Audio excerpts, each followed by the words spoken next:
Bitcoin Origins, the Birth of a Financial Revolution. Episode 1, Introduction. Welcome to Episode 1 of our deep dive Bitcoin documentary. Before Bitcoin became the trillion-dollar asset it is today. Before governments, billionaires, and corporations started hoarding it. Before anyone even knew what it was. It all started with one man, or maybe one group. A mystery figure known only as Satoshi Nakamoto who, in complete secrecy, created the first ever decentralized digital currency. A currency designed to free people from banks, governments, and financial corruption. And it all began at the worst possible time. The world was burning. Banks were collapsing.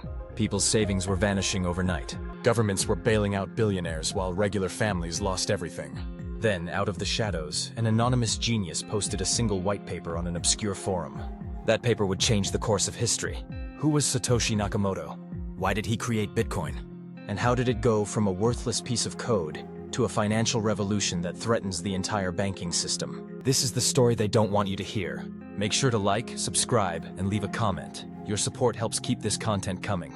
Let's begin. Chapter 1. The 2008 Financial Collapse. The crisis that created Bitcoin. Imagine waking up one morning and realizing your entire life savings are gone. In 2008, that wasn't just a nightmare, it was reality. The banks betrayed the people. 1. For years, banks were giving out reckless loans, knowing full well that people couldn't afford to pay them back. 2. They made trillions gambling with other people's money. Yours, mine, everyone's. And when the system collapsed, who got bailed out? 3. Not you. The global economy falls apart. 1. The housing market crashed overnight, wiping out millions of families. 2. One of the biggest banks in the world, Lehman Brothers, collapsed, setting off a chain reaction. 3. Stock markets plummeted, jobs disappeared, and the cost of living skyrocketed. But the governments had a solution, right? 1. Instead of fixing the system, they decided to print more money. 1. Trillions of dollars out of thin air. 2. Who paid for it? 2. Regular people. 3. Inflation soared, the rich got richer, and the working class was left to rot. But in the middle of all this chaos, one message appeared. A mysterious post published on a cryptography forum. It was a white paper, just 9 pages long, and it was about to change everything. Chapter 2. Satoshi Nakamoto, the mystery of Bitcoin's creator. Who was Satoshi Nakamoto? No one knows. No face. No voice. No country. Just a name. In October 2008, a user under the name Satoshi Nakamoto published a document titled Bitcoin, a peer-to-peer electronic cash system. It was a blueprint for a new financial system, one that didn't rely on banks, governments, or corporations. It introduced blockchain technology, a revolutionary system that would keep track of transactions without needing a trusted middleman. And most importantly, it removed the ability for anyone to manipulate the money supply.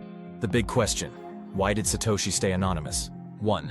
Maybe he knew that creating a new financial system would make him a target. 2. Maybe he feared government retaliation, because what he built was dangerous. 3. Or maybe, just maybe, he was never just one person at all. A ghost in the system. One thing was certain: Satoshi wasn't just an inventor. He was a revolutionary. And on January 3, 2009, he put his revolution into motion. Chapter 3. The Genesis Block. The moment Bitcoin came to life. The first block of Bitcoin. On January 3, 2009, Satoshi Nakamoto mined the first ever Bitcoin block. It was called the Genesis Block, Block 0. But here's where it gets interesting. Inside this block, Satoshi embedded a hidden message. A newspaper headline. The Times, 03 Jan 2009, Chancellor on brink of second bailout for banks. This wasn't random. This was a warning. A statement. A middle finger to the entire financial system. Bitcoin was born at a time when the old system was failing. 1. No government could print more Bitcoin. 2. No bank could freeze your Bitcoin wallet. 3. No corporation could manipulate Bitcoin's supply. It was the opposite of everything that had come before. For the first time in history, people had financial freedom. But here's the catch. At that moment, Bitcoin had no value. It was just a piece of code. No one knew what it was worth. No one knew what it could become. But that was about to change. Chapter 4. The first Bitcoin transaction. On January 12, 2009, Satoshi sent 10 Bitcoin to a developer named Hal Finney. It was the first ever Bitcoin transaction in history. Hal Finney tweeted, "Running Bitcoin." At the time, Bitcoin was still a tiny experiment, a plaything for cryptographers. It had no exchanges, no price, no way to buy or sell it. And yet, it had already done something no currency before it ever had. It was outside the system, unstoppable, and soon the world was about to take notice. Conclusion. The revolution begins. Bitcoin was here. but it was still unknown to the wider world. That wouldn't last long, because in the next episode, Bitcoin will get its first real-world price. A man would trade 10,000 Bitcoin for 2 pizzas, and Bitcoin's journey into the real economy would begin. But what do you think?